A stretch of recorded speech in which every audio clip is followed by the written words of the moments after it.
por lo menos en mi jurisdicción en Córdoba, me quedé casi solo. Ni en mi cámara me acompañaron. Queriendo aplicarla, ya les voy a decir por qué, creo que está mal, además. Está mal regulada, pero hay que aplicarla. Porque es lo que dice el código y lo que dijo el codificador. Dijo algún juez, me dijo así algún juez: yo decido cuál es la tasa de interés. A mí el Banco Central no me va a decir cuál es la tasa de interés. Pero esto es un tema de poder. No se le quita poder a un juez porque se regule. De hecho, el codificador dijo, votar vamos a ver, pero voy a esto subyace. Entonces, lamentablemente, hoy les voy a decir que no tenemos respuestas definitivas en el tema que voy a plantear. Les voy a decir que lo que yo pienso es que puede haber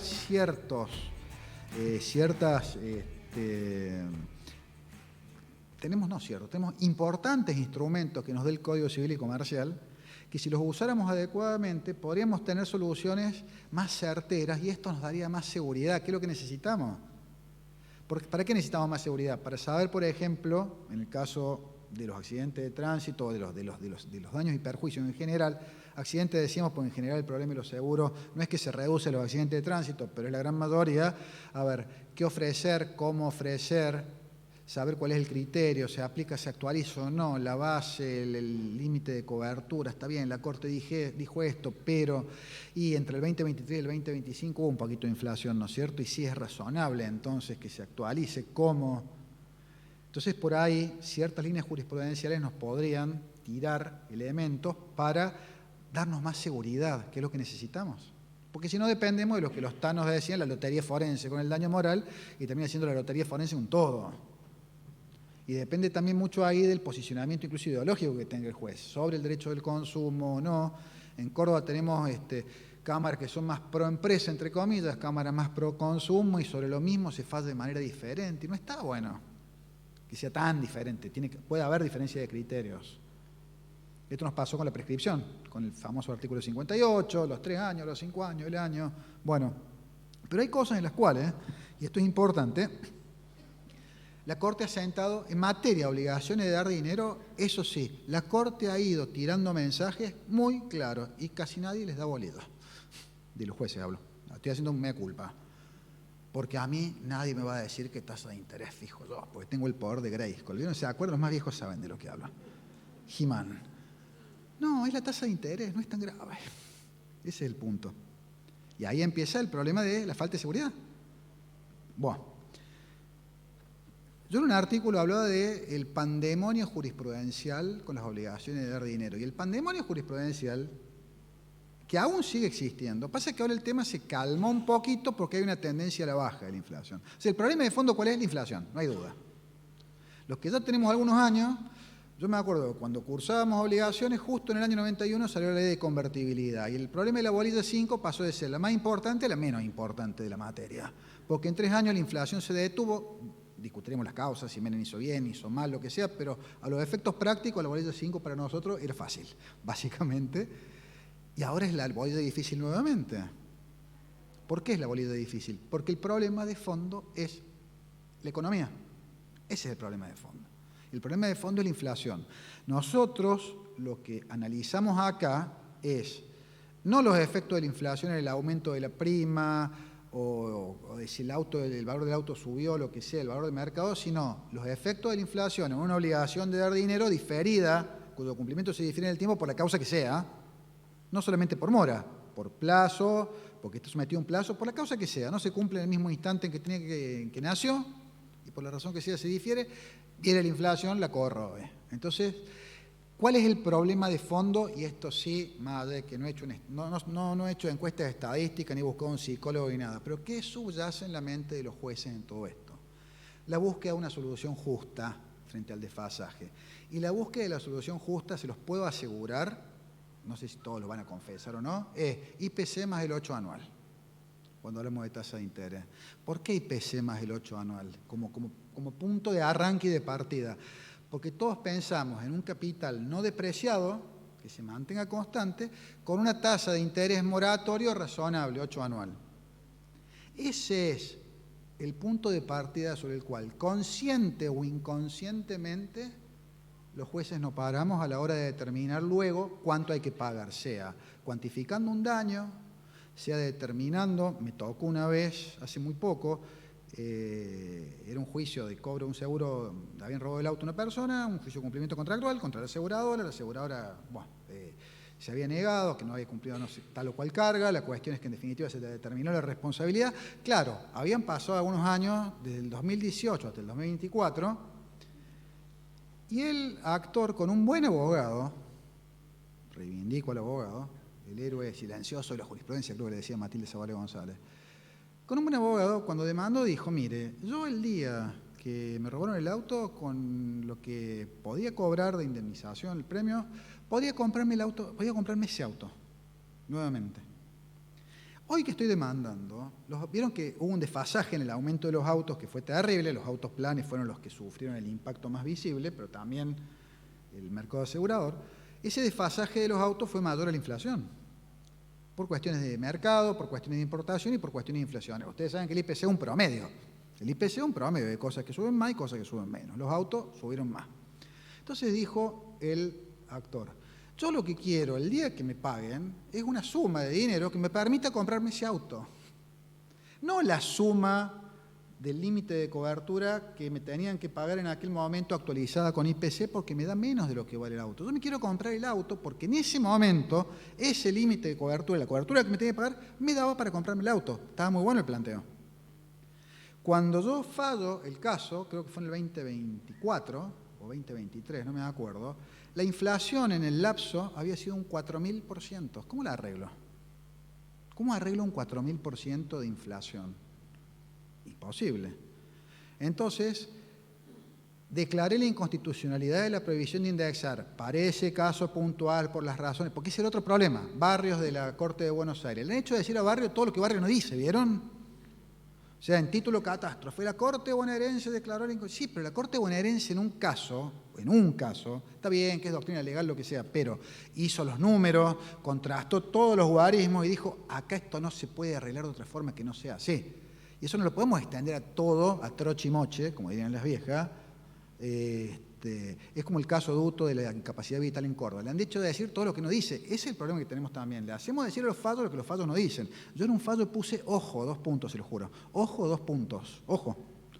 Esta declaración de inconstitucionalidad es solamente, lo hice así para que no se use este fallo como precedente, porque después un fallo que sienta, los periodistas, un fallo que sienta jurisprudencia. Perdón. Es la declaración, porque la declaración de inconstitucionalidad en este tipo de casos, en la obligación de dar dinero, se da en cada caso concreto. Porque siempre en todos estos casos hay que ver la película, no la foto. No es lo mismo haber caído en mora en agosto de 2022 que hoy. Porque hoy probablemente lo vamos a poder arreglar con los intereses. Si venimos al 2,5, 3 anual, de mensual, y ojalá que baje, pero del 2022 a hoy era imposible. Y hubo mucha mala fe también. Hubo muchos deudores que a fines del 2023 apelaron por 2 mangos, porque la tasa que había, por 2 pesos, porque la tasa que había fijado el tribunal había quedado completamente desfasada con ese pico inflacionario que hubo cuando llegó el presidente nuevo. Y yo me acuerdo de un caso de daños punitivos, era en septiembre de 2023 la condena, apeló nada más que el demandado. En marzo le corren traslado de la apelación, expresa agravios el que tenía que pagar daños punitivos, pidiendo que se revoque la condena, y cuando conteste el actor dice, mire, yo creo que ahí podría haber apelado por adhesión por la inconstitucionalidad derivada del aumento de la inflación, pero dice, mire, han pasado cosas desde 2023 hasta hoy. En 4 meses ha habido más de un 80% de inflación. Dice, págame el daño punitivo con intereses para compensar la inflación. Y ahí empieza la confusión conceptual. No, los intereses no son inflación, tienen componente inflacionario. ¿Qué pasa cuando voy a resolver? Esos daños punitivos no habían generado intereses porque estaba apelado. La sentencia es constitutiva en ese punto. Al estar apelado no hay mora, no hay intereses compensatorios. Tenía yo el monto cristalizado, ¿me siguen? A noviembre, octubre de 2023. Pero se había licuado en un 80%. Declaré la inconstitucionalidad de la prohibición de indexar. ¿Cómo me fue en el Tribunal Superior de Justicia de Córdoba? Mal. ¿Por qué? Las 2 fallos me los revocaron. Me revocaron de un lado los equivocó, del otro lado nosotros, acuérdense, ¿no? Yo los voy a convencer, por supuesto, de que yo tengo razón. Me revocaron el daño punitivo diciendo que no había pedido la inconstitucionalidad del actor con la demanda no puede tener una bola de cristal el actor con la demanda que había metido 3 años antes para saber que en el 2023 iba a haber inflación. Y el segundo me lo revocaron diciendo que nota el 619, Fabiana se acordará seguramente, la doctora Pamela también, cuando él les dijo el valor de la moneda lo fija el Congreso. Sí, el valor nominal lo fija el Congreso.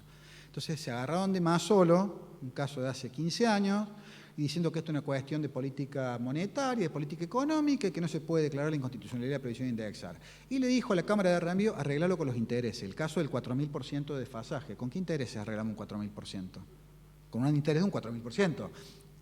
¿Qué es decir que actualizo sin decir que actualizo? Entonces acá entramos en el problema central de todo esto. La inflación corroe los conceptos. Ese es el punto. Porque los conceptos están en el código, pero esa necesidad de buscar una solución justa hace que acudamos a lo que sea para tratar de evitar desfasajes, por lo menos groseros. Entonces después cualquier cosa termina siendo cualquier cosa, y ahí empieza el peligro, porque eso genera desconceptos que a veces se corrigen y a veces no. No importa solamente que la solución esté bien, importa que el razonamiento sea adecuado, porque si no, esa solución queda expuesta a una eventual revocación. Miren lo que la Corte hizo con Oliva y con La Cuadra, los dos casos de intereses de las actas de las cámaras nacionales laborales. Bien o mal, creo que mal desde el punto de vista técnico, las cámaras laborales buscaron mecanismos para actualizar los créditos que no quedaban pagados porque se desfasaban con las tasas de interés que fijaban los jueces. No me acuerdo si fue en Oliva o en La Cuadra. Hubo uno que fue finalmente el criterio que se tomó en la ley laboral ahora. Aplicar IPC más el 3, SER más el 3, aplicó una de las, creo que fue La Cuadra, fue el segundo. ¿Qué hizo la Corte? La Corte le pegó un cachetazo así como los chicos, ¿vieron? Así esos padres malos que le pegan. Escúcheme, esto vuelve en marzo, como decíamos los exámenes. ¿Cómo va a confundir indexación que integra la cuenta de capital con interés? Este mecanismo que usted usó de aplicar el SER más el 3% es un mecanismo indexatorio y lo usa como interés. Vaya a estudiar, le dijo la Corte. Y en Oliva le dijo, ¿cómo van a usar el anatosismo, aplicar el anatosismo en casos no previstos por el 770? Vayan a estudiar. Finalmente el legislador, en la Ley de Modernización Laboral, opta por un criterio valorista, que es una excepción a la prohibición de indexar. O sea, esto me parece, ¿saben qué?, más honesto. No sé si está bien o está mal, ahora lo discutimos. Pero es más honesto porque en definitiva, ¿qué hace? Y pone en evidencia una realidad. Otra conclusión que les voy a anticipar. Lo que se ha hecho hasta ahora, yo creo que es insuficiente en muchas cosas y puede dar lugar a muchos cuestionamientos, pero es un buen comienzo. O sea, se ha terminado por reconocer que hay inflación, inclusive pretendiéndose bajar el costo laboral, por lo menos se lo equipara a la inflación. Porque ha habido excesos también, porque ahí está el otro problema. ¿Qué somos los jueces? Y los jueces necesitamos tener al lado nuestro una bola de cristal o una bruja. ¿Por qué? Porque para fijar tasas de interés estamos prediciendo el futuro. Es fácil en Argentina predecir el futuro, ¿no? Entonces, ¿cuál es el problema? Fijamos tasas de interés que luego quedan desajustadas. Y ahí empezamos. García contra Uofe, año 2022, por ahí de la Corte. En García contra Uofe, la Corte revoca un fallo de la Cámara Nacional, de la Civil, no me acuerdo qué sala, que había fijado la doble tasa activa. ¿Pero por qué había fijado la Cámara Nacional Civil la doble tasa activa? La había fijado como interés moratorio del inciso C porque no alcanzaba la tasa activa, decía que era una tasa negativa. La Corte descalifica el fallo no porque estuviera mal la doble tasa activa, sino dice porque no se adecua a lo que dice el 768 inciso C. Muy poca gente leyó eso del fallo. La Corte dijo que el fallo estaba mal porque no seguía la norma. Hubo alguien que dijo, la Corte descalificó la doble tasa activa. No, descalificó el razonamiento y la conclusión normativa del fallo. La pregunta mía era siempre, bueno, está bien, vamos al inciso C. ¿Quién reglamenta? El Banco Central. En aquel momento el Banco Central no había reglamentado. Pero voy a este mensaje que manda la Corte, ya en García contra Uofe, para nuestro tema. Vean qué dice la ley. Porque ha sido coherente la Corte en esto y es probable que dicte un par de fallos, ojalá lo haga, sobre los temas que hoy se están discutiendo. Y ahora ya termino de acomodar todo esto. Entonces, ¿qué hice cuando comenté el fallo? Hice los números. Me metí, encontré el fallo de Cámara, vieron que se puede encontrar todo. Cuando la Cámara Nacional fija la doble tasa activa, la tasa era hiperpositiva. Nadie hizo los números en el fallo. Cuando la Corte dice que la doble tasa activa está mal, la doble tasa activa era negativa. Hay que ver la película, no la foto. ¿Qué es lo que los jueces no hacemos y las partes tampoco? Yo vi muchas apelaciones de aseguradoras en marzo, abril del 2024, cuestionando el criterio de intereses fijado por el juez, y nadie hacía los números, eran tasas re negativas. O no sé si eran apelaciones para patear los pagos, o apelaciones verdaderamente sin haber hecho los números. Los jueces tampoco hacen los números, fijan criterios de tasas de interés por ciertos lapsos sin contrastar con la inflación. Entonces, ¿cuál es el resultado? Un resultado distorsionado, donde tenemos que ir a los conceptos básicos. A ver, cuenta de capital, cuenta de intereses, en principio por separado. Cuenta de capital, ¿en qué sistema tenemos por regla? Nominalismo. Bueno, no se indexa, pero nuestro sistema no es de nominalismo puro, es un sistema mixto que tiene una regla nominalista y muchas excepciones valoristas, tantas que hace agua el nominalismo, o lo ha hecho, porque empezamos con los créditos UVA, que más allá de las buenas intenciones fracasaron por la inflación. Seguimos con los alquileres, después de 4 o 5 traspiés fenomenalmente malos, y se liberó todo, excepción a la prohibición de indexar. Continuamos ahora con la ley de reforma laboral, porque es por demás evidente que esto es una excepción, o sea, actualización por vía directa. Entonces, si hay actualización por vía directa, esa deuda ya queda inmunizada frente a la inflación. Luego, la tasa de interés no puede tener escoria inflacionaria. Esto la Corte lo dijo en Barrientos, ahora lo vamos a ver también. Pero, ¿qué es lo que sucede también? Esto es muy importante.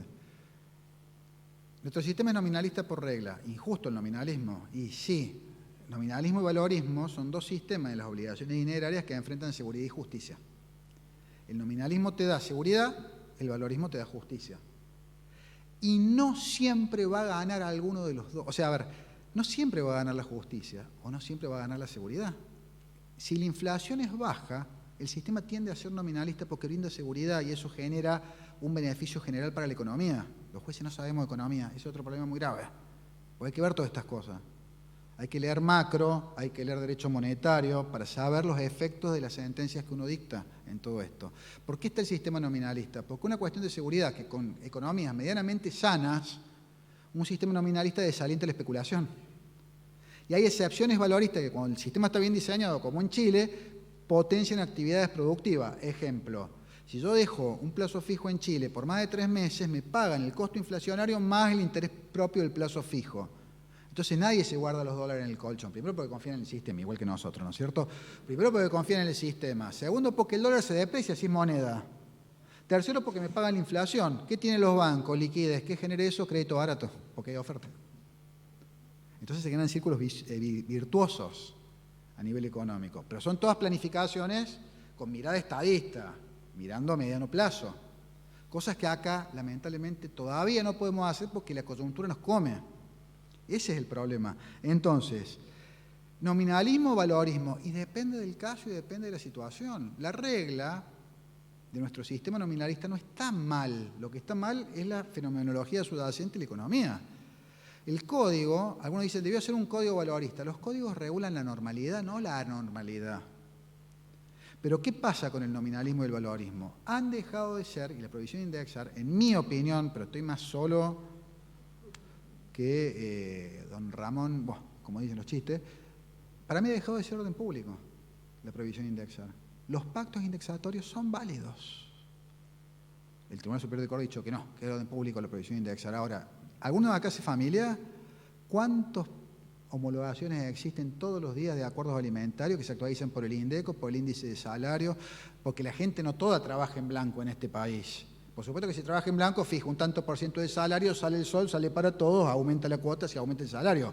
Pero si el trabajo es en negro, que es lo que pasa en general, se pacta una suma y se pacta una cláusula indexatoria por vía directa, el juez lo homologa y todo el mundo la cumple y no hay una declaración de inconstitucionalidad o una nulidad de ese pacto. Y cuando llegó la declaración de nulidad, la Corte la revocó, que fue un fallo de la Sala, me parece, la Cámara Nacional Civil. Porque se dijo, mire, vamos, dijo el procurador de la Corte, nadie se jugó, busquemos mecanismos creativos. Porque ¿cuál es el problema? El efecto impacto, el impacto chiche, como decía un amigo mío, del título catástrofe. La Corte declaró la inconstitucionalidad de la prohibición indexada. Entonces, salvo la Corte de Buenos Aires, ninguna corte del país declaró la inconstitucionalidad de la prohibición indexada, por más que haya habido un 4.000% de inflación. No es por miedo, no es que las cortes son timoratas. Miren el efecto. Lo que pasa es que a veces, si la inflación hubiera seguido, esto no daba ya para más. Entonces basta de fingir, como dijo un amigo mío, y digamos la verdad y no distorsionemos los conceptos. Pero bueno, tenemos una prohibición de indexar que es la regla, tenemos muchas excepciones valoristas, donde se separa, insisto, cuenta de capital y cuenta de intereses. Tenemos, en mi opinión, una prohibición de indexar que no es de orden público, no solo los alimentos, todas las paritarias, todos los acuerdos que hacen los trabajadores, las cláusulas gatillo. ¿Qué son las cláusulas gatillo? ¿Cláusulas indexadoras? O sea, indexamos, porque la realidad nos pasa por encima. Entonces se buscan mecanismos. Lo que pasa es que empiezan los eufemismos, y ahí empieza la distorsión de los conceptos. ¿A qué me quiero referir? ¿Qué es una deuda dineraria y qué es una deuda de valor? El famoso tema de las deudas de valor. ¿Vieron que todas las deudas ahora son de valor? ¿Por qué todas las deudas son de valor? Siempre aparecen, cada vez que la inflación sube, empiezan a aparecer deudas de valor. Oh, casualidad, es como la lluvia y los hongos, ¿vieron? ¿Por qué? Porque en realidad el problema es este. La obligación de dar dinero que se ve afectada por la inflación se degrada. Y necesitamos, de alguna manera, actualizarla, repotenciarla, como dijimos, doctor Moreno, reajustarla. ¿Qué usted ha dicho? Adecuarla, me encantan esas palabritas mágicas. Adecuarla. Necesitamos adecuarla a la realidad inflacionaria, adecuarla, o sea, actualizarla. Pero sin decir que actualizamos. Es todo medio esquizo, ¿vieron? O sea, digo que no porque la ley dice que no, pero borro con el codo lo que escribo con la mano, porque por empezar actualizo con los intereses. No, la actualización directa no, pero la indirecta sí. ¿Pero qué tiene que ser? O sea, a ver, no dice la ley directamente no, indirectamente sí. Es como que esto de pecar, ¿vieron? Pero voy, me confieso y ya está, y sigo pecando. No, para dejar tranquilo mi espíritu. Y entonces ahí empiezan los desajustes conceptuales. ¿Qué ha hecho la Corte en Barrientos? Rescatar el 772. A mí me encanta el 772 a nivel conceptual. Porque, a ver, profes de obligaciones, la materia más linda de la carrera, la más importante, por supuesto que todos los profes decimos, la mía es la más importante, yo digo que la mía es la más linda, además. Concepto de obligación del 724. Concepto de obligación 724, objeto 725. Patrimonialidad del objeto. La obligación es un deber jurídico relativo, ¿verdad? Cuyo objeto es una prestación, es una conducta que debe desplegar a favor del acreedor con contenido patrimonial, más allá de que el interés sea patrimonial o no. ¿Se acuerdan de von Jering con el tema del interés? Patrimonial o no, pero el objeto susceptible de apreciación económica. O sea, toda obligación tiene un valor. Y si decimos que una obligación es de valor porque tiene un valor, no tenemos otra categoría aparte, es una sola. No podemos decir que la obligación es de valor porque tiene un valor, porque toda obligación tiene un valor. ¿La distinguimos de qué, en ese caso? No podemos distinguirla de nada. Entonces, ¿en qué radica la distinción entre obligación dineraria y obligación de valor? Si ustedes se fijan en el código, acá la factura técnica es impecable. El 765 al 772 está en el título de las obligaciones de dar dinero, o sea, género. 772 está dentro de ese género, porque la Cruz Verdejo en España decía las obligaciones de valor no son de dar dinero, porque se da un valor abstracto que no es dinero y que luego se la sacaba incluso de la obligación de dar dinero. Metodológicamente estamos dentro de la categoría A. B. ¿Qué es lo que el código reconoce como comilla obligación de valor? Porque se llama cuantificación de un valor el 772. El código reconoce dos realidades que son las dos únicas, porque esto, a ver, esto es una decisión de política legislativa que antes no existía y por eso había tantas discusiones de que era una obligación de valor. El problema de la obligación de valor empieza cuando empieza la inflación. La inflación sistémica en Argentina, luego la década del 50, el 40 y el 50. Entonces ahí, ¿quién era el primero que dejó de pagar sus obligaciones? Por supuesto el Estado. El Estado dejaba de pagar a los proveedores. Entonces, ¿qué hacían los proveedores? Y ponían precios más altos para cubrirse del incumplimiento posterior. Entonces después dijeron, no, bueno, empezó el tema de la obligación, empezó a aparecer el concepto de obligación de valor que venían todos los alemanes, aparte, porque habían tenido la crisis monetaria. Los mejores monetaristas son los alemanes, Nussbaum, Hessel, toda esta gente. Entonces, ¿cuál fue el tema? empezamos a descubrir obligaciones de valor. Un tema tan lindo y tan entretenido como el valor computable y la medianería, derechos reales, la materia más divertida de la carrera, ¿no es cierto? Bueno, valor computable y el voto del doctor Safontás, allá de La Plata. Obligación de valor. Los alimentos, obligación de valor. El daño moral, obligación de valor. Empezamos a encontrar cada vez más obligaciones de valor hasta que la Corte, en Vieita de Fernández, termina diciendo una obligación que era más dineraria, no podía ser, porque era una locación o el precio de una compra-venta, dice, no, acá la actualización no hace la deuda más onerosa que en su origen, porque claro, la inflación había desmadrado todo. Entonces se dijo, bueno, dijeron Moisés Panet, Pizarro y Valdespino, la obligación de valor es un recurso técnico, no hay diferencia ontológica con la dineraria, pero nos sirve en época de inflación para actualizar ciertas deudas y llegar a una solución justa. Subyace esto, ¿vieron? Equiparar la cuenta de capital y dar un poco de interés por concepto de interés moratorio. Entonces subyace esto y queremos dar una solución justa, pero claro, esto nos sirve en época de inflación intermedia, porque si la inflación es altísima, se desmadra todo. Los que empezamos a trabajar antes del 91 nos acordamos de que todas las deudas se indexaban por vía directa. Y tanto se distorsionó el sistema que apareció esa ley 24283 de desindexación, que si se actualizaba en función del valor de un bien, el resultado, aunque sea aplicando índice, no podía dar más que el valor de ese bien. Entonces acá aparece lo que el Código dice en el 772, que la Corte lo ratifica en Barrientos. ¿Y qué es esto? Cuando la obligación nace hay dos posibilidades. O tiene monto o no tiene monto, la de dar dinero. O tiene monto o no tiene. Cuando no lo tiene y no se puede liquidar fácil, no es que debo 30 cuotas de 20 pesos, sino que debo daño moral, ahí hace falta una operación posterior, concomitante al pago anterior, que es de evaluación de la deuda. El Código usa la palabra evaluación, 772. Evaluar es traducir en unidades monetarias un valor económico, una palabra que viene de la economía.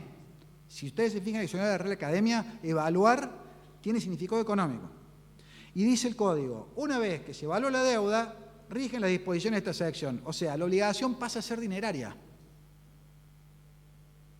¿Significa esto que la obligación dejó de ser, comillas, de valor? Sí, porque ya no es más del 772. El concepto, o sea, la calificación técnica desaparece, se transforma en dineraria. ¿Dejó de tener un valor? No, porque es una obligación. La obligación tiene un valor, siempre.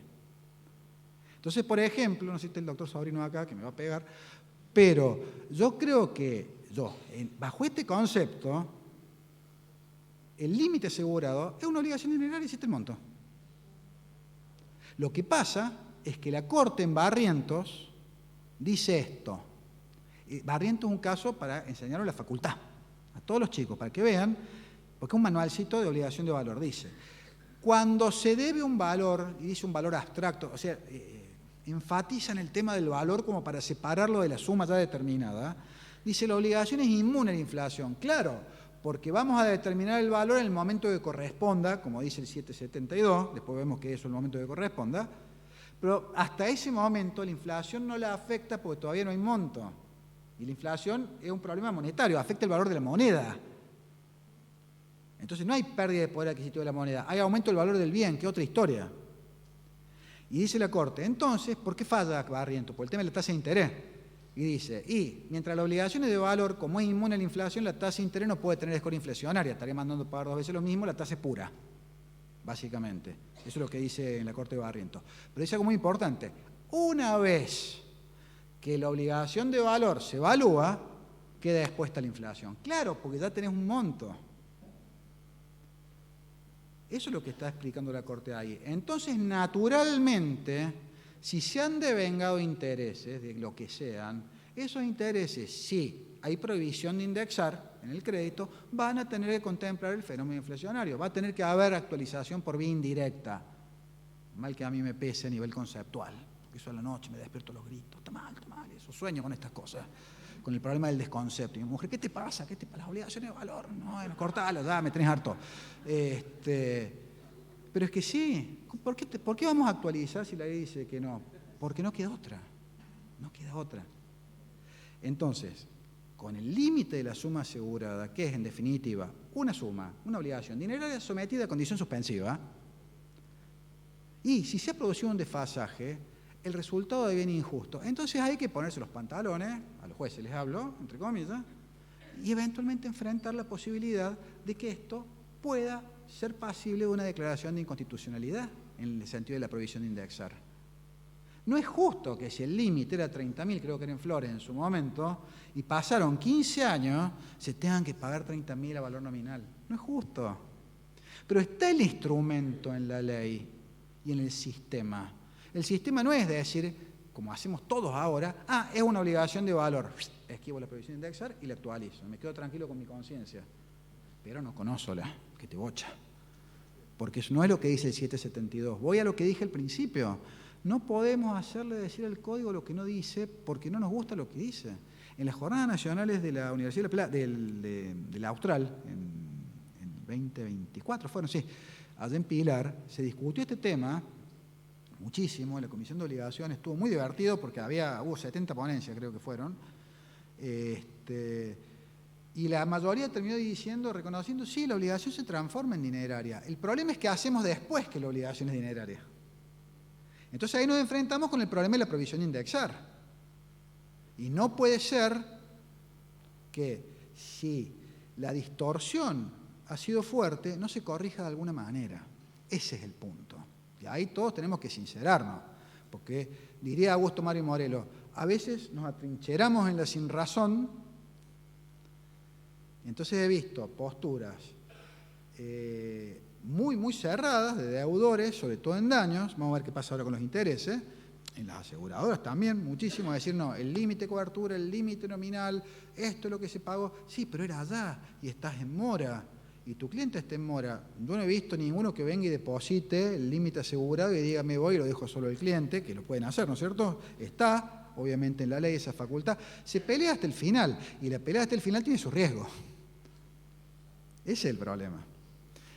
¿Por qué? Porque precisamente el tiempo va produciendo cambios en todo esto. Esto es una realidad muy fluyente. Ese es el problema.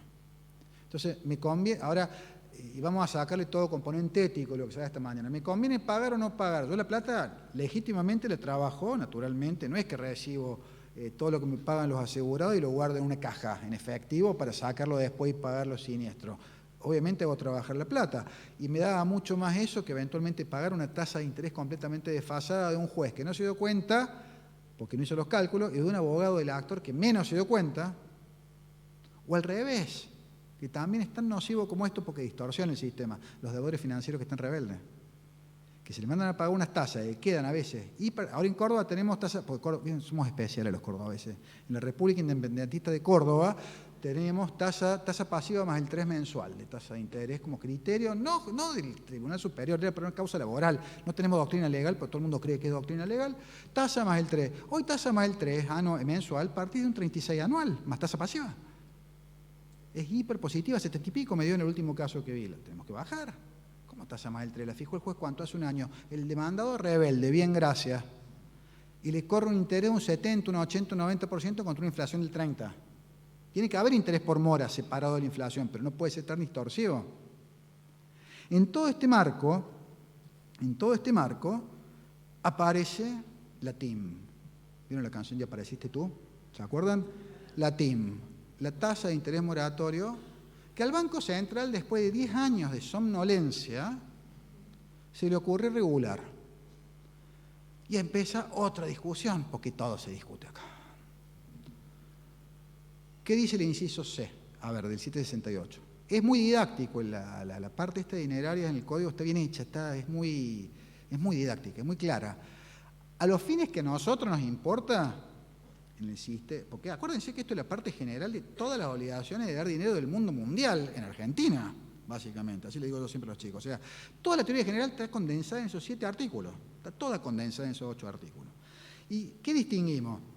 Interés compensatorio o interés por mora, nada más, que es lo único que nos importa a nosotros acá. Y dentro de interés por mora distinguimos el moratorio del punitorio. Es muy fácil el cuadro sinóptico. ¿Y el moratorio qué? Se debe siempre, daño presumido, iure de iure. ¿Y cuál es la tasa? A, la que fijen las partes, rarísimo, las partes generalmente pactan punitorio. B, las que digan las leyes, ¿hay tasa de interés moratorio legal? Sí, pienso la de la AFIP, por ejemplo. C, decía el 622 de Vélez, la fijan los jueces. Dice el 768 inciso C, por las reglamentaciones que se fijen según el Banco Central. Y esto generó cuando sale el código, genera un lío bárbaro. Fernando Márquez y yo nos quedamos los dos solitos, él ahora me dejó solo, diciendo, bueno, el Banco Central tiene que reglamentar esto. Porque, ¿qué está haciendo el legislador? Que Melmager, Lorenzetti y Hayton en los fundamentos dicen, no ponemos a la tasa activa como tasa subsidiaria de interés moratorio porque las situaciones son muchas. La tienen clarísima. ¿Qué dijeron? Así como, esto daba mi cuenta, pero yo interpreto esto, así como vieron que hay 200.000 tasas bancarias distintas, depende del tipo de cliente, de la solvencia que vos tengas, si sos Black es más baja, si sos tarjeta común es más cara, sola firma qué sé yo, si es hipotecario está el tasa, si es prendario está la otra, si es para comprarme discos es altísima. ¿Podríamos haber regulado diversas tasas de interés moratorio? Sí. ¿Qué es lo que dice el inciso C? El inciso C busca fijar lo que sería, podríamos llamar un interés moratorio general, subsidiario, que a defecto de cualquier otro tipo de previsión convencional o legal se aplique. Entonces, ¿qué dijo Vélez? Lo fijan los jueces. ¿Qué dijo el Código Civil y Comercial? Que el Banco Central lo reglamente. Primera objeción, inconstitucionalidad de la norma. Algún fallo. ¿Por qué? Porque se está delegando al Poder Ejecutivo fijar un daño y perjuicio que es el interés moratorio y es el 109 de la Constitución, es inconstitucional. No comparto, por dos razones. Primero, porque el Banco Central no depende del Poder Ejecutivo, una entidad autárquica, aunque parece que depende del Poder Ejecutivo, formalmente no depende, o sea, no es el Poder Ejecutivo. Y en segundo lugar, porque esta reglamentación no es un tema legal, es presumir un daño mínimo, porque todos sabemos que si el daño derivó de la obligación de dar dinero es mayor, podemos pedir ese daño mayor. Juan Formaro, creo que lo conocen, un gran laboralista, amigo mío, una vez en esas charlas tan divertidas que tenemos sobre interés y estas cosas, si ustedes nos escucharan, espero que no nos graben porque sería, qué tipos tristes dirían, me decía siempre, vos no pagas el 2.45, y que son intereses por mora la indemnización del 2.45. Ahora, si el tipo tiene que salir a pedir un préstamo porque se está muriendo de hambre, o tiene la esposa enferma o los hijos enfermos, el daño puede ser mucho mayor al interés moratorio de la indemnización del 2.45. ¿Tiene derecho a pedirlo? Pero por supuesto que sí, si es un piso, el 768. Entonces, ¿qué buscó hacer el legislador? Y yo creo que la Corte va a ratificar esto que les estoy diciendo y que es lo que los jueces no quieren aplicar hoy. Los jueces no quieren aplicar la TIM. Y la Corte va a decir que la apliquen. Entonces les voy a decir por qué. ¿Qué quiso hacer el legislador? Quiso unificar. Quiso dar previsibilidad, quiso dar certeza, en un piso mínimo de interés por mora, y le dijo al Banco Central, che, reglamentámelo, pero hacelo bien. Ese fue el problema. ¿Qué hizo el Banco Central durante 10 años? Nada. Entonces la norma quedó, en mi opinión, que había quedado vacía, incompleta, porque necesitaba una reglamentación ulterior y específica. Hubo varios que dijeron, no, puedo agarrar cualquier tasa del banco, la mayoría, cualquier tasa del Banco Central y aplicarla, pero son todas tasas para otro tipo de crédito. Si los créditos del inciso C son fundamentalmente los resarcitorios, son todos los créditos involuntarios. Para los créditos voluntarios están las tasas bancarias en general, y si no las partes pactan punitorio. El problema es, yo no puedo aplicar el interés del crédito hipotecario del Banco Nación a un daño y perjuicio. O la tasa de interés de préstamos personales a un seguro que no pagó la indemnización que se le obligó a pagar. ¿Por qué ese crédito? Si no tienen, ¿me siguen? No tienen relación causal, o sea, no hay ni siquiera analogía. Entonces, yo siempre estuve convencido, lo sigo estando hasta el día de hoy, voy a morir de pie con eso, de que el legislador le dijo al Banco Central, esto reglamentalo vos de ahora en adelante. Y el Banco Central se acordó este año, en enero encima, estamos de vacaciones, che, me mandan el mensaje, ¿qué estás leyendo? Me dice mi esposa, que ya no sospecha de mí nada, por supuesto, piensa que leo cosas jurídicas. ¿Qué es eso? El Banco Central reglamentó la tasa del inciso C. Vamos a jugar con los chicos, bueno, está bien, la veo después. Porque era un lío la reglamentación. Y entonces, de nuevo, ¿vieron ese sticker, cómo hacer todo mal? O ese que dice, vamos bien, y que va a la B con B larga y bien con B corta. El Banco Central perdió una oportunidad de oro. Si alguien conoce a alguien del Banco Central, mándenle de mi parte este mensaje. Perdieron una oportunidad de oro para reglamentarlo bien el 768. Porque en lo que es la tasa... ¿Qué dice el Banco Central? Primero, vengo a reglamentar el inciso C del 768. O sea, formalmente perfecto. Segundo, hacen todo un estudio que nunca lo vi, está fantástico, de lo que son las tasas de interés, de cómo funcionan en el mercado, con el mercado internacional. Entonces dice, bueno, tenemos que usar un mecanismo. Explican el mecanismo de matemática financiera, que es complejo, y dicen, para facilitarte las cosas, vamos a hacer una calculadora en la página web del Banco Central. Entonces vos lo que vas a tener que poner es el primer día que computas al principio, el último día que vas a computar, el monto, y yo te voy a tirar esta tasa TIM, que va a oscilar en un más menos 3% el SER, sobre la base de un promedio de la tasa activa y la pasiva. Entonces el Banco Central te saca un promedio de tasa activa y pasiva y dice, va a ser este promedio salvo que de más que SER más 3 o de menos que SER menos 3. Caso en el cual oscila en esa banda. ¿Está claro, no? Bueno, no es tan complicado. ¿Cuál es, en mi opinión, el error de fondo o el error genético de todo esto? Que no está regulando un interés por mora. Está disponiendo un interés compensatorio. El interés por mora es más que... O sea, primero, no puede ser interés si es menor a la inflación. O sea, partamos de la base que para ser interés en concepto puro, la cuenta de capital tiene que estar protegida de la inflación. Porque ¿qué es el interés por mora? El interés moratorio es la indemnización por la privación del uso del dinero. Y si por el uso del dinero me van a pagar menos de la inflación, ya no me están pagando ni siquiera la cuenta de capital. Lo que pasa es que esto casi siempre ha pasado, ¿por qué? Porque los plenarios, como Zamudio, o los criterios jurisprudenciales siempre se quedaron con tasas negativas comparado con la inflación que iba subiendo. O sea, en los hechos pasa eso. Más de que se llame interés, no es interés. Es un mecanismo que en definitiva ni siquiera repotencia la cuenta de capital. Entonces, es un buen comienzo en este sentido. Por lo menos está 3 puntos arriba o 3 abajo de la inflación, pero se queda corto. Porque afecta... Ya, ahí está el problema. Yo, modestamente lo digo, por supuesto, yo lo que creo que se debió hacer, ya termino, lo que creo que se debió hacer fue lo siguiente. Debió distinguirse diversos tipos de crédito.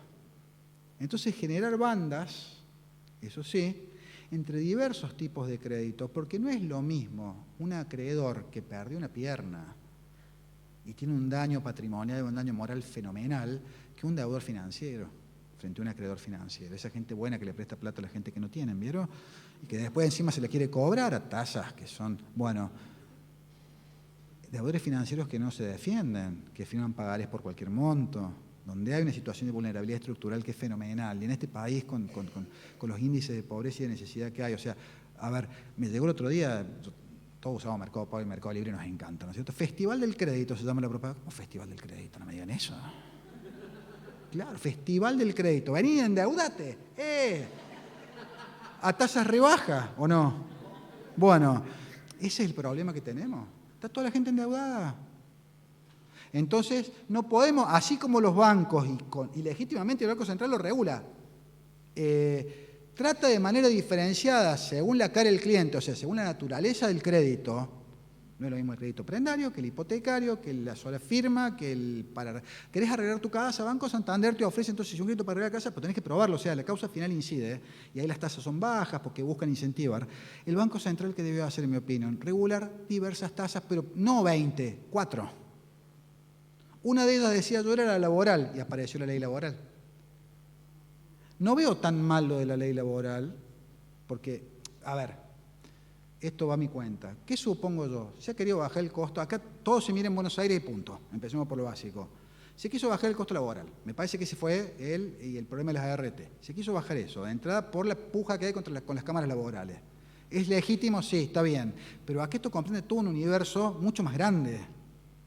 Entonces no me parece mal no bajar el costo laboral, sino adecuarlo a la realidad subyacente. No me parece malo de decir si aplica el SER o el IPC. Me parece bien.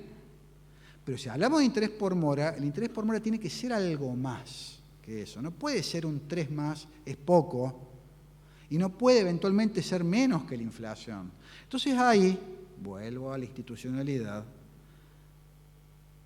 si viene un acreedor y me dice, ¿cuál es el problema de la inconstitucionalidad de la previsión indexar con las obligaciones de dar dinero? No es que solo afectan la propiedad. ¿Vieron? Como dice la canción, el dinero no es todo, pero ¿cómo ayuda? ¿No es cierto? Bueno, el dinero no es un fin en sí mismo, entonces no es solo propiedad. Si es alimentos, hay derechos del niño, derechos convencionales. Si perdí la pierna, está el derecho a la reparación plena, el derecho a la dignidad. O sea, con el derecho a la propiedad siempre hay algún otro derecho de raigambre constitucional que esté en una obligación de dar dinero. A veces solo la propiedad, si es un contrato en donde solamente se discuten cuestiones económicas, pero muchas veces trasciende eso. Entonces yo no veo mal declarar la inconstitucionalidad de la TIM y mandando a pagar, por ejemplo, lo que subir la banda entre el 5 y el 8, por ejemplo, por decir algo así. ¿Me siguen? Ahora, ¿qué han dicho casi todos los jueces? Y lo van a decir, y la jurisprudencia va a ser así, porque lo que yo estoy diciéndoles que me parece que es lo que surge de la ley y es lo que la Corte dice que hay que hacer. Los jueces no lo van a hacer. Los jueces ya están diciendo, en mi jurisdicción, ya que de minoría, como no soy necio no me voy a poner a pelear tampoco, dejando a salvo mi criterio, los jueces están diciendo que esto es un criterio más, que el Banco Central no puede reglamentar, que lo vamos a tomar como referencia, que si eventualmente cierra, sí, si no cierra, no, porque yo, que soy juez, no puedo perder la potestad. Es como si los jueces los vacían de poder, ¿vieron? Es fijar una tasa de interés. Hace 2 días hice un voto en un caso con una inflación justo de un año, del 1 de mayo al 30 de abril, hice los cálculos, 1 de mayo del año pasado al 30 de abril de este año, la inflación me dio 30,4 y me dio la tasa TIM 36. ¿Por qué no me dio 33? Porque la tasa TIM es el SER más menos 3, no es el IPC más menos 3. Y hay alguna pequeña diferencia entre el SER y el IPC. Entonces propuse al seno de mi Cámara aplicar la TIM, porque la proyección, porque todo esto es futurología, gente, o sea, la tasa que estoy fijando la fijo hasta el día de hoy, pero la fijo de hoy en adelante. Y aquí está la clave. Llevamos 40 o 50 años de fracaso discutiendo de lo mismo. Con la doctora Compiani, que hemos pasado los 30, los dos, venimos escuchando a nuestros profesores, venimos leyendo libros desde fines de la década del 70 y seguimos dando vueltas sobre lo mismo, dando vueltas sobre lo mismo. ¿Por qué? Porque los jueces no tenemos una bola de cristal, no podemos predecir. Entonces, ¿qué brindaría este instrumento bien hecho? Seguridad. Y reconocer, en definitiva, que la tasa de interés, o sea, hay que cambiar el sistema en esto. Se lo puede cambiar muy fácilmente con una reglamentación que esté bien hecha, porque si la reglamentación está bien hecha va a desaparecer la tacha de inconstitucionalidad. ¿Quién se va a quejar si la reglamentación está bien hecha? El problema es que no está bien hecha. Se quedaron a medio camino. O sea, ¿por qué digo que es un buen comienzo? Es un buen comienzo porque de entrada reconoce que tiene que estar oscilando la inflación. O sea, el costo inflacionario, la moneda no puede depreciarse. Pero ese no es el concepto puro de interés. Entonces, bueno, el desafío es ese, ¿no? Tratar de ver de aquí en adelante, yo creo que la solución sería una nueva resolución del Banco Central donde eventualmente se distingan estas situaciones. Al deudor financiero hay que tratarlo de otra forma, al acreedor financiero que al acreedor por daños y perjuicios. O sea, yo decía 3 grandes categorías: acreedor por daño y perjuicio, acreedor financiero y acreedor laboral. El acreedor laboral ya está esta norma, la primera que me parece razonable y la segunda, vieron, de los juicios en trámite, que tiene el problema de la retroactividad, tiene el problema, pero la norma es toda enmarañada, pero también termina diciendo IPC más menos 3, en definitiva, salvo el 67%, bueno. Son mecanismos que con todas sus imperfecciones buscan acercar, por lo menos, o sea, esa es la parte no llena del vaso, es la parte del 20% lleno del vaso. Creo que nos falta seguir hasta lograr el otro 80%. Bueno, espero haber sido claro. Muchas gracias.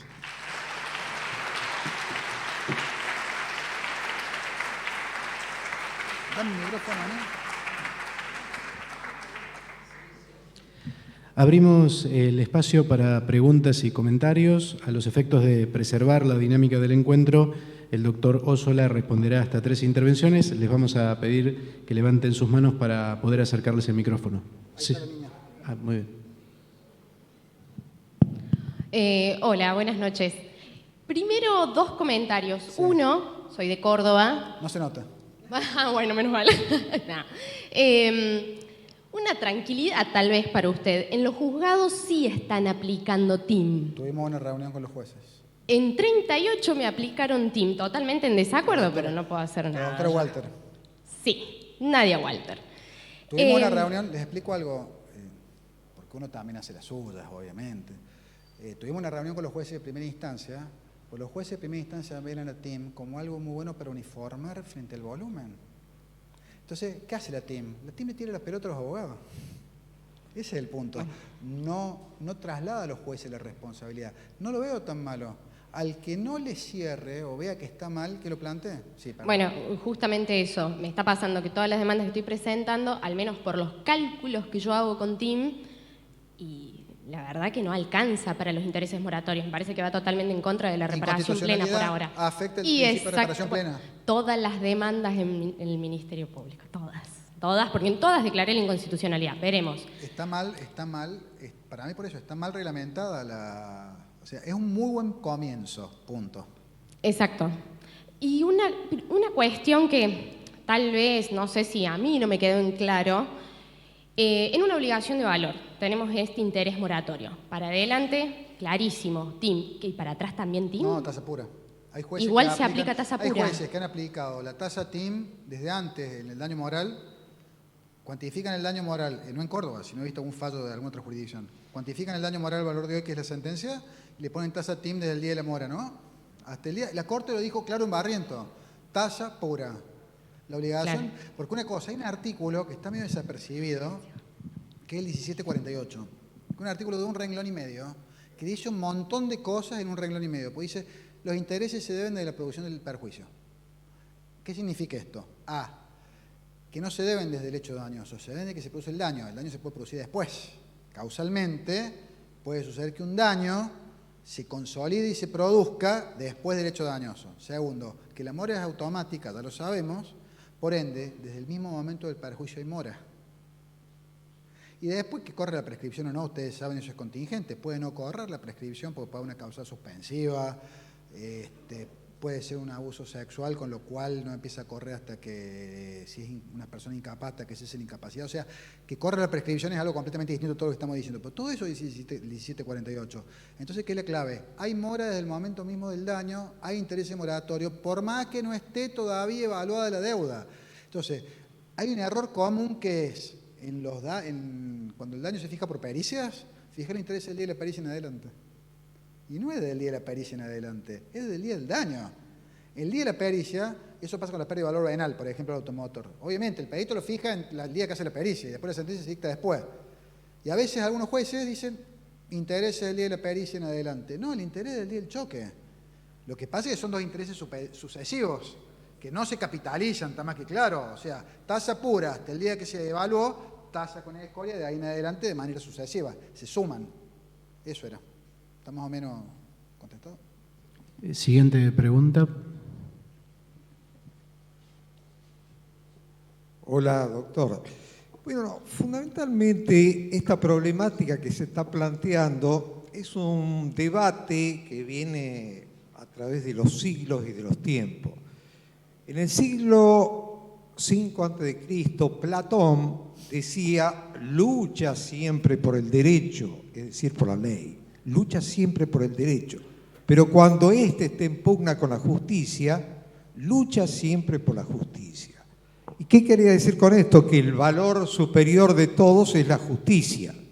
Mismo que decía un tucumano, Carlos Cosio, con su teoría egológica del derecho, que el valor de la justicia era un valor supremo y que abarcaba todos los otros, orden, seguridad, paz, poder, cooperación y justicia, que era omniabarcativo.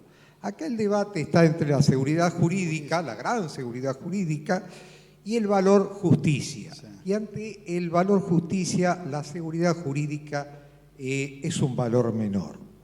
Entonces, nosotros tenemos que tener claro que el deber de todo juez es hacer justicia.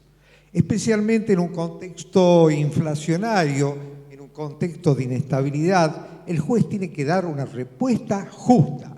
Lo mismo que yo como abogado, que vengo de Tucumán, soy abogado, cuando me traen un caso yo tengo que procurar demandar justicia. Sí. El juez, cuando le toque sentenciar, en el momento preciso lo que tiene que buscar es dar justicia.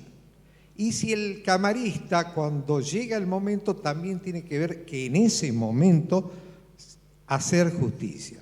Entonces, nos tenemos que dar cuenta que estamos ante valores disímiles. Y acá es el tema dar justicia. Estamos hablando cuál sería la deuda de valor. El tema de la deuda de valor, el 772, que para mí es el pilar del nuevo Código Civil, es un pilar. Especialmente en un país inflacionado como es el nuestro, tenemos que recurrir y tener presente de los valores. También está bien, muy lindo el concepto que usted me dice, hay deudores financieros, hay deudores dañados, hay deudores laborales que tenemos que tenerlo presente. Pero fundamentalmente el juez, justamente hoy tenemos la IA, que es una máquina de hacer sentencia y la hace mejor que nosotros la sentencia. Justamente existen los jueces, existen los abogados, existen los operadores jurídicos para dar nuestro toque de justicia, y eso es lo que espera la sociedad de nosotros. Bueno, pero ahí hay dos cuestiones. Esto es un tema de seguridad versus justicia, más que seguridad jurídica, seguridad económica, pero es valor seguridad versus valor justicia, que están en conflicto, que en miles de cosas entran en conflicto la seguridad y la justicia, y a veces prima la seguridad. Por ejemplo, en la prescripción. La prescripción liberatoria es un tema de seguridad y no de justicia, o en la adquisitiva. Como un tipo que se mete y usurpa un bien, luego de 20 años se hace dueño. No es justo, y no. Pero es un tema de seguridad, o sea, no siempre el valor justicia va a ser el que prime. Ahora, cuando en este caso la solución pasa más por la seguridad que por la justicia, cuando hay un interés general superior, y el único caso, por eso el nominalismo sacrifica, o no sacrifica, posterga un poco eventualmente la justicia frente a la seguridad. Pero ¿dónde está el límite? Y en la razonabilidad. A ver, si yo pierdo un 1% anual con un sistema nominalista y parece razonable para el conjunto social y para la marcha de la economía en general. Ahora, si tengo un 4000%, como me pasó en el caso del robo del auto, es más, lo fui a ver a los muchachos de la Cámara Quinta, porque es con reenvío, yo soy de la cuarta. Chicos, les va a tocar un caso, les va a venir un caso donde van a tener que ver cómo hacen con la tasa de interés un 4000% en 8 años, en 7 años. Uy, me dice, no vamos a convocar una audiencia. Porque si no, ¿qué tasa va a tener que poner interés? Tasa de interés del 4000%, me dijo. O sea, va a poner la tasa de interés del 4000%, punto. O sea, una barbaridad que bajo el nombre de tasa de interés, o sea, voy a esto, uno siempre trata de ir hacia la solución justa. ¿Cuál es el problema? Que a veces uno se equivoca. Me ha pasado ver, y ese es un consejo práctico que hacer los números. En cada caso en concreto, hagan los números. Se van a sorprender muchas veces de los resultados. A veces la tasa TIM va a dar mucho, a veces va a dar poco, porque estos son películas, estos no son criterios que se van cortando, no hay fechas de corte. Esto de la fecha de corte es un error gravísimo. No se tienen que usar fechas de corte porque es tan así la realidad que a lo mejor un mes más, un mes menos te cambia toda la ecuación. Entonces, pero hay veces en los que cuales ahí entra a jugar la prudencia judicial, sí, pero la prudencia abogadil, la prudencia humana. Pero ¿sabe cuál es el punto, doctor? Sí. Yo veo 40 años de fracaso en todo esto. Creo que hay que darle una oportunidad a la TIM, o sea, tienen que arreglarla y darle una oportunidad, pero hacerla bien, porque esto que se hizo ahora va a fracasar. Hay un artículo muy bueno de Daniel Bufanti, muy bueno el artículo, él dice que la TIM no va por y da muchas razones. Usted había visto. Estamos en la antípoda de lo que estamos pensando y siempre lo hemos dicho. Yo creo que hay que darle una oportunidad a TIM, pero hay argumentos muy fuertes para decir por qué la TIM no. Bueno, pero el problema es que en Córdoba va a haber 10 criterios. Acá en la provincia de Buenos Aires va a haber 50, porque son más que nosotros. Y el problema es la seguridad jurídica. Ese es el punto. Yo creo que hay que darle una oportunidad a TIM si la hacen bien. Y hoy como está, yo abogado del actor en un juicio de daño, pido de entrada la inconstitucionalidad de la TIM. Por miedo a que el juez me fije la TIM, que tenga el criterio de Ossola. Y yo creo que hay que aplicarlo por esto de qué es lo que dice la ley, porque entran a jugar a otras cosas.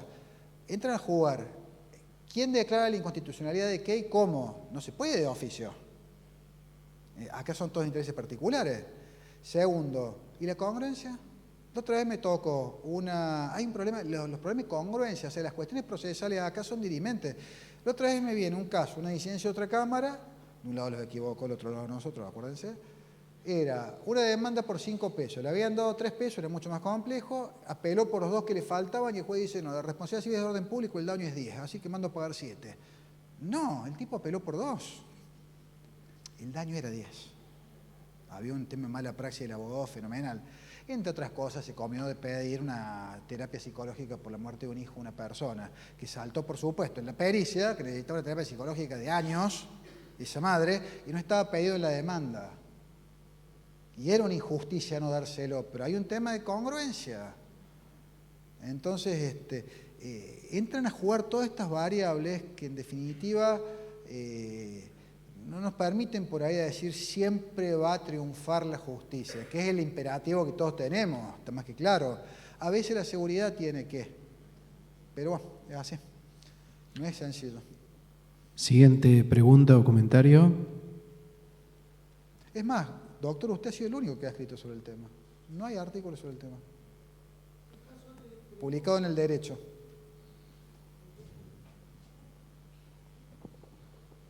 Gracias primero por el... Nadie se animó a escribir. Él ha sido el único que se animó. Primero, gracias por el halago, felicitaciones por tu exposición, siempre tan claro, más allá que podemos pensar diferente en algunas cosas. No, simplemente te quería decir respecto a este tema de la TIM, el tema que yo planteo que es una tasa efectiva, no nominal, y que en consecuencia podría, querría tu reflexión sobre esto, podría ser un supuesto anatocismo no admitido en las excepciones del 770. Ahí tenemos un problema, pero bueno, un problema, como los cordobeses somos especiales, yo ya les dije, desde el año 2002, al Tribunal Superior de Justicia de Córdoba, Hernández contra Matricería Austral, la doctora seguramente lo sabe, el Tribunal Superior de Justicia de Córdoba dijo, bueno, sí, la verdad, hay un fundamento muy elegante de la indexación indirecta, del componente inflacionario, que es la realidad económica, lo que todos sabemos. Entonces fijó tasa pasiva del Banco Central, la tasa promedio, más el 2% mensual. Entonces, una mezcla de una tasa fija con una variable. Y después, como la inflación empezó a bajar después del 2002 un poco, los jueces empezaron a decir tasa más el 0,5, tasa más el 1, pero siempre quedó tasa más el 2. Tasa más el 2 era como un mantra. En Córdoba todos los abogados, tasa más el 2, tasa más el 2, un mantra que se recita. Y ahora subió a tasa más el 3 por Seren, que es un caso laboral. ¿Qué nos dimos cuenta hace varios años? Cuando había fechas de corte, si vos hacías tasa pasiva más el 2 del 1 de enero al 31 de diciembre, o al 31 de marzo, tasa pasiva más el 1 del 1 de abril y hace, si computábamos todo en bloques separados, la tasa pasiva más, nos daba menos el resultado de que si computábamos toda la tasa pasiva y luego el 1% en el lapso y el 2% en el lapso. Ahí caímos en la cuenta, los que no sabemos economía, y nos fuimos a estudiar, de que claro, la tasa pasiva, como va funcionando, porque el anatocismo tiene este problema, a ver, ¿se acuerda que Caso decía la forma más refinada de usura? Pero el anatocismo tiene dos funciones esenciales o básicas. Una, es un instrumento de funcionamiento de muchos contratos, los extractos sucesivos. Cuando se mueve dinero, si el anatocismo no existe, no puede funcionar el contrato. Todos los contratos bancarios, sí o sí, necesitan del anatocismo. O sea, en algún momento, para borrón y cuenta nueva, cuenta de capital, todas las cuentas corrientes, bueno. La segunda función, en mi opinión, es la de compulsión. El anatocismo sirve para decirle al deudor, mirá que si no pagas, ¿qué es lo que hace? El tema de la notificación de la demanda hoy, esta causa nueva que no me gusta, pero está, y después el tema de la mora en el pago de la liquidación judicial. Y después un tema de usura. O sea, no se explica por qué un interés compuesto va a llevar a anatocismo si no hay una cláusula de caducidad de los plazos, por ejemplo. O sea, entonces es una forma muy elegante. En Córdoba hay una constructora que siempre tiene problemas porque, claro, te da una financiación es bárbara, 120 cuotas con un 1% compuesto. Y la gente no sabe qué significa eso. Claro, llegaste a la cuota 100, es así el número. Bueno, dicho todo esto, el mecanismo de la tasa ya contiene en sí mismo anatocismo, porque es una tasa que se va retroalimentando a sí misma. Tal vez deberíamos entonces en definitiva definir en el 768 qué entendemos como interés moratorio general. O sea, porque históricamente era lo que la gran duda siempre, lo que el acreedor pierde de ganar o lo que el acreedor tiene que pagar. Esa fue siempre la discusión, partiendo de la base que este es un piso de daño presumido por la ley. Entonces lo que el acreedor le costaría hacerse el dinero o lo que el acreedor pierde por no haber tenido el dinero y no haberlo depositado en el banco. Si lo vemos de ese lugar, más allá de que económicamente funciona con anatocismo la tasa, yo creo que no habría ningún cuestionamiento de ese lugar. Porque si la ley te dice, es lo que vos perderías de ganar o lo que vos perderías por lo que te costaría conseguir el dinero, y el mecanismo en sí ya funciona con anatocismo. Y no veo, el otro día nosotros nos cambiaron la ley arancelaria. Salió la ley arancelaria nueva. Tenemos un articulejo un poquito complejo, el 34, que establece que los honorarios se regulan en ius. Una norma parecida a la ley nacional, pero también medio mal hecha, porque se regula en ius, pero el abogado, si quiere, puede elegir que se convierta a peso y aplicar la tasa de interés de préstamos personales del Banco de Córdoba. Es una suerte de obligación alternativa rara, como somos los cordobeses. Entonces, ¿cuál fue el tema? Cuando le regulás en ius, fijas tasa pura, si es un valor constante. Pero en la otra, la tasa de préstamo del Banco de Córdoba dice compensatorio la tasa y moratorio tasa y media. La tasa y media de préstamos personales es 130%. Entonces un juez la bajó de pecho, de oficio, frente a un deudor que no había comparecido. La apelación fue solo el abogado. Entonces a mí se me ocurrió, vamos a ver qué pasa en la Cámara. No, a ver.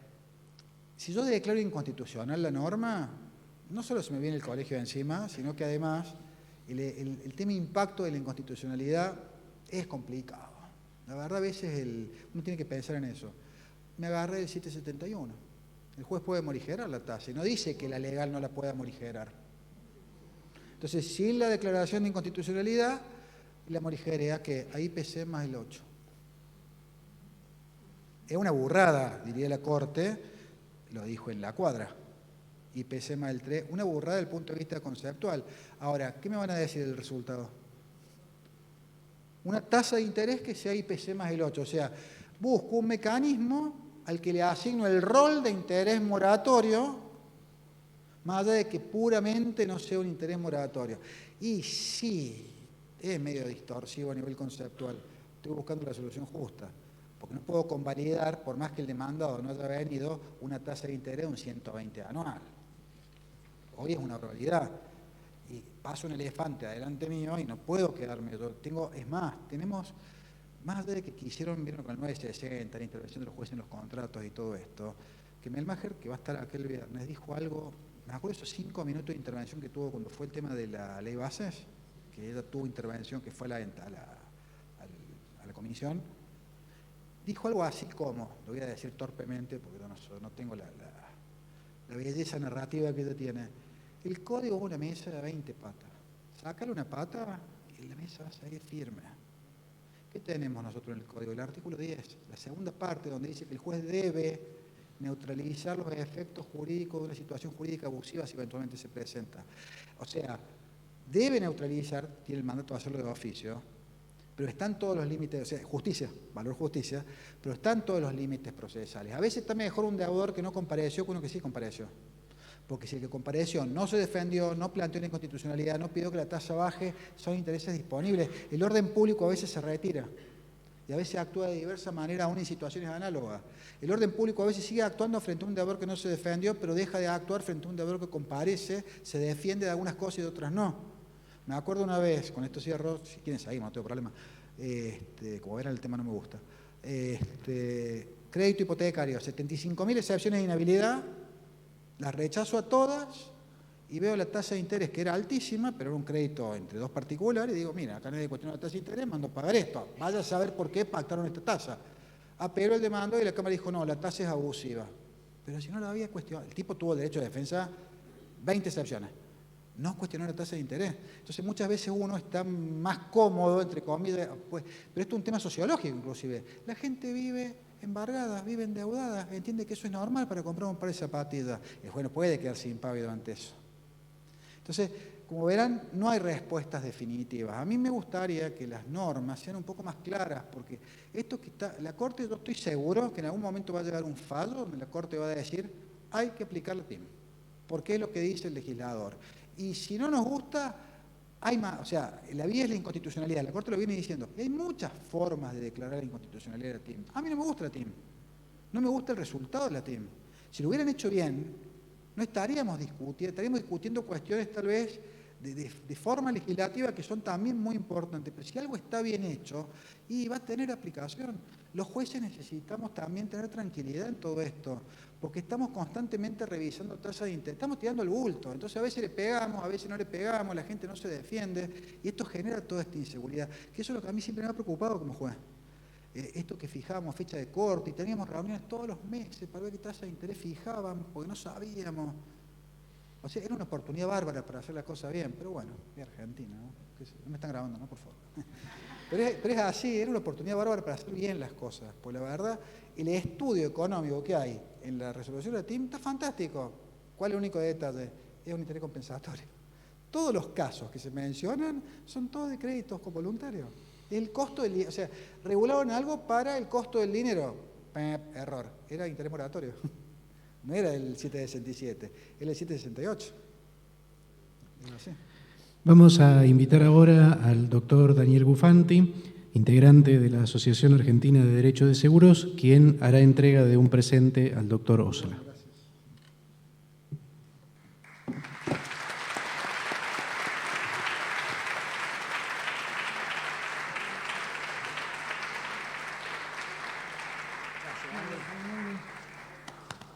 Gracias.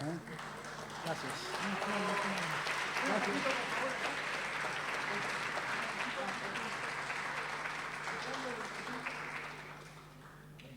Señoría, tiene que mostrar el logo.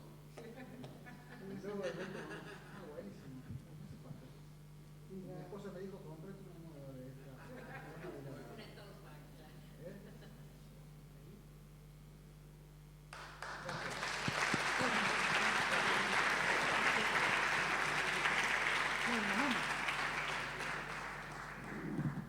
Ahora voy a romper algo, acordate. Bueno, terminamos. Estamos llegando así al final de esta primera jornada del Congreso Nacional e Internacional de Derecho de Seguros. Vamos a agradecer a quienes apoyan su realización: Mercantil Andina, Grupo San Cristóbal, Mafre, Zurich, Meridional Seguros, Sancor Seguros, La Segunda Seguros, Río Uruguay Seguros, La Equitativa, Warrants, Rivadavia Seguros, Triunfo Seguros, la Federación Argentina de Productores Asesores de Seguros de Argentina, el Colegio de Abogados de Bahía Blanca, el Colegio de Magistrados y Funcionarios del Departamento Judicial de Bahía Blanca y la Asociación Argentina de Compañías de Seguros.